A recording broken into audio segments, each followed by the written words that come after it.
Hi Gemma, I'm Jess. I've come to do this teaching session for you today on how to obtain an NG aspirate. So thank you very much for coming. Do you mind me recording this session at all? Yeah. Lovely, thank you.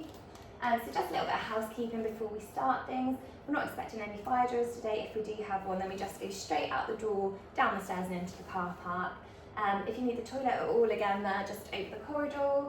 And I just wanted to say this is a safe learning environment. It's here for you, so everything in this room is confidential, and if you need to ask any questions, just ask away.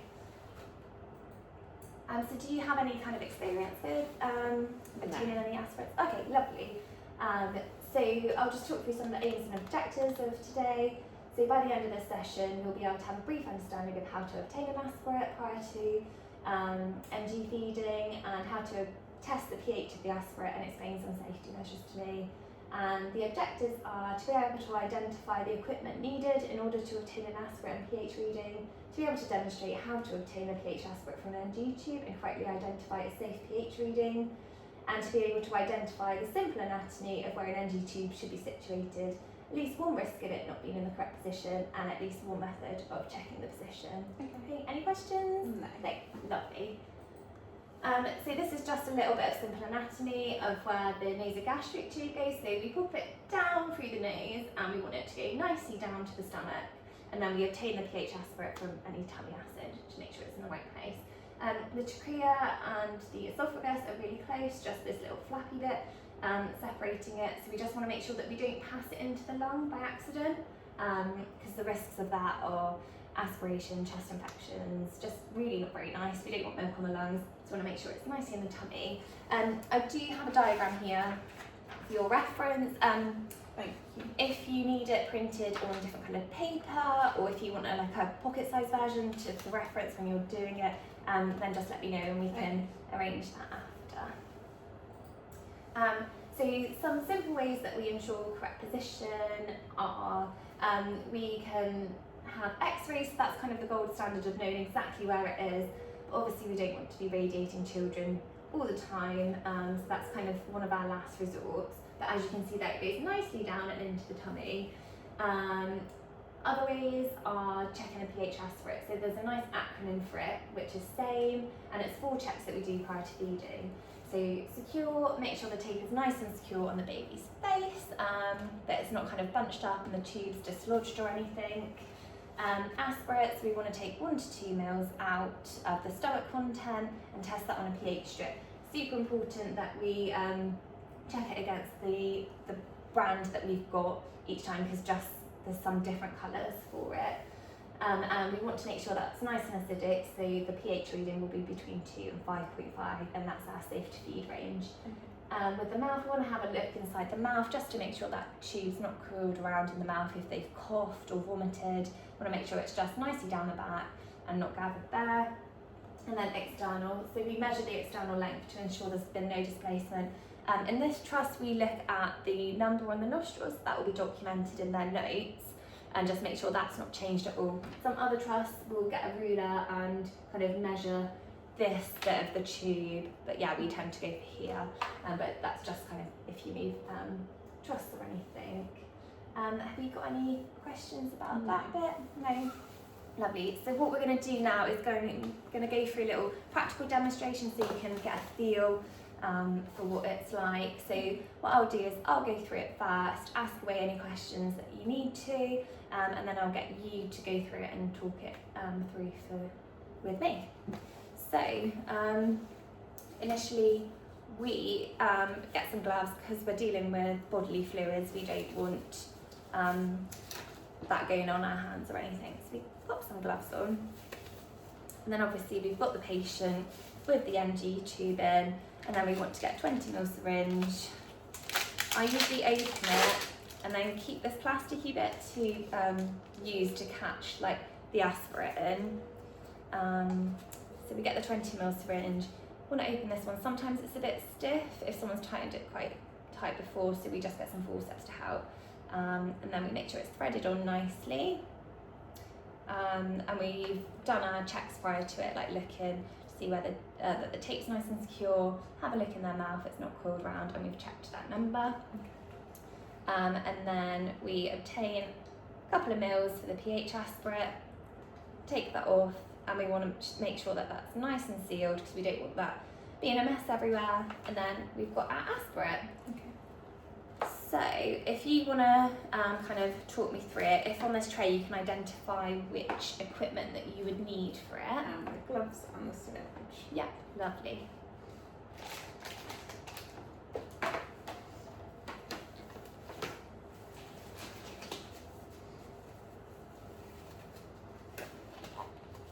Okay.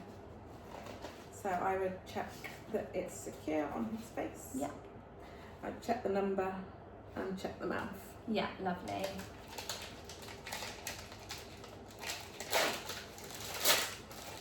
And then I would attach this. Pull back a couple of mil. Yeah. And then re-secure it. Perfect. And how did that feel kind of doing it? And Yeah, okay. yeah, lovely. And then the more you practice, the more you do it, the kind of better it will feel. So that's that bit. We've checked the patient and now we've got our aspirate. So to go through the next stage, we want to make sure we've got that kind of that number in our head below 5.5. So we'll just go through how to get that aspirate. So we've got our syringe, and now we've got our pH strip. So we need to keep the tube with us so we can test those different colour ranges. And then we've got the 3 little squares on there, so we want to make sure that's covered by our aspirate. So to start with, we'll do this one. Again, we get a couple of mils, and then we're going to cover those 3 squares, so it's all covered. Catch it in the plastic, and then we're going to compare on here which colour it's by. So it doesn't match any of these ones, so we go over to this side, and as we can see, it's about 6.5. So can you remember the kind of safe to feed range? Should have to be below 5.5. Perfect. So we know that that's not acidic enough, that's alkalotic, so we wouldn't want to feed on that one. And then we'll get a fresh syringe for each reading, so we don't want any contaminants on it. And we always get a fresh pH tube for each reading as well, because again we've covered those 3 squares. So we want a fresh one for that. And then we're going to get aspirate from the NG tube. I got a couple of mils of that. I'm going to cover those squares, and then we're going to check against here, and we've got a nice purple reading. So that one's 3. We're below the 5.5, so we know that would be a safe to feed range. Okay. Then I'm going to get you to talk me through it, and if you obtain an aspirate on each one. Okay, so I need my pH strip. Yeah. The syringe again. And then I draw up a couple of mil. Yeah. Cover the 3 dots. Yeah.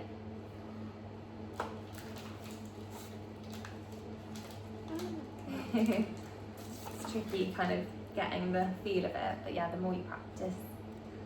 And then that one looks at about a 6.5, so Yeah. that would be too high. Yes, that's not within the safe feeding range. We want below that 5.5. Yeah. And then I get a fresh syringe. Yeah.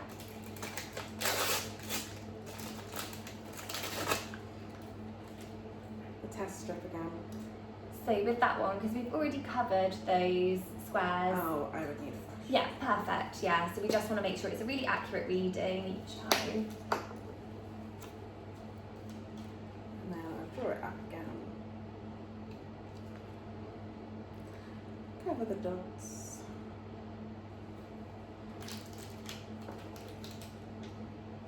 And then check it. So that looks at about a 3. Yeah. So that's lower than the 5.5. Yeah, so we were within our safe range for feeding. Perfect. Any questions about that? No, I don't think so. No, lovely. Yeah, you did that fab, and then we just make sure that we're always checking against one of these and not from memory. Lovely. So now we're going to go on to a bit of a mini quiz. So it's multiple choice. So we'll just go through and we'll see how we do. So first question, what does the acronym SAME stand for? Is it secure, aspirate, mouth external, secure, aspirate, mouth enteral, or stuck down, aspirate, mouth external? Number one. Number one, perfect, yeah. So that acronym that we went through at the start, we're checking prior to doing everything. So perfect. And then what is the safe to use range? Is it 4 to 5.5, 2 to 5.5, or 2 to 7? 2 to 5.5. Perfect, yeah. So we want to make sure it's nice and acidic. All our policies kind of state 2 to 5.5 is a safe range to feed. So that's what we're checking for with this. And then last one, which diagram is in the correct position? Is it A or is it B? A. B's in the lung, isn't it? Yeah, perfect. So what's one of the risks with it being in the lung? Pneumonia or chest infection? Yeah, so if that milk gets on there, sits in there, then we can develop a chest infection, make the patient super poorly. We don't want any milk in the lung. So yeah, we want to make sure it's nicely looped down the esophagus and into the tummy, and that's where we're going to obtain that acidic reading from. So if we obtain more alkalotic reading, then we start thinking, is it actually in the tummy? Because we want that nice tummy acid, which isn't going to be in the lungs. Lovely. So just a little recap of what we've gone through today. So our aim was by the end of this session, you'd be able to obtain a pH aspirate from a nasogastric tube and briefly explain the safety about the procedure. So our first objective was to be able to identify the equipment needed in order to obtain a pH.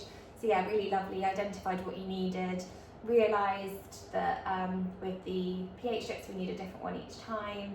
So yeah, that was brilliant.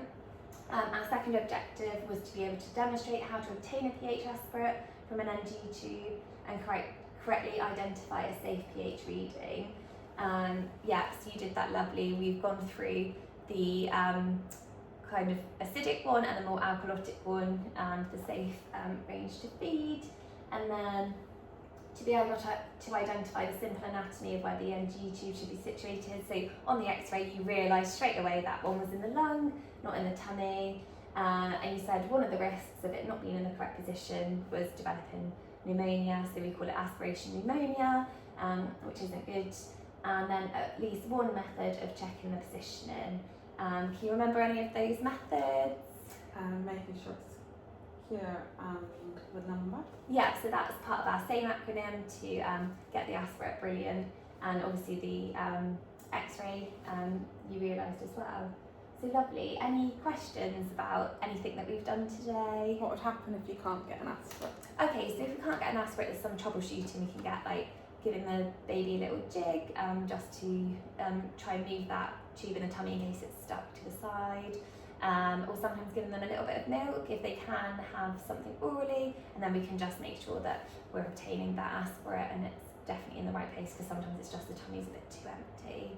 And then we can go through that more as we come across it as you're practicing on the patients. Okay. Any other questions? I don't think so. No, lovely. So for our next session next week, the aim of that will be by the end of it you'll have an understanding of how to safely perform an NG feed and have a deeper understanding of the conditions and management around it. So that'll kind of be the next step on from this, and then as we go through you'll be practicing more on different patients and different things.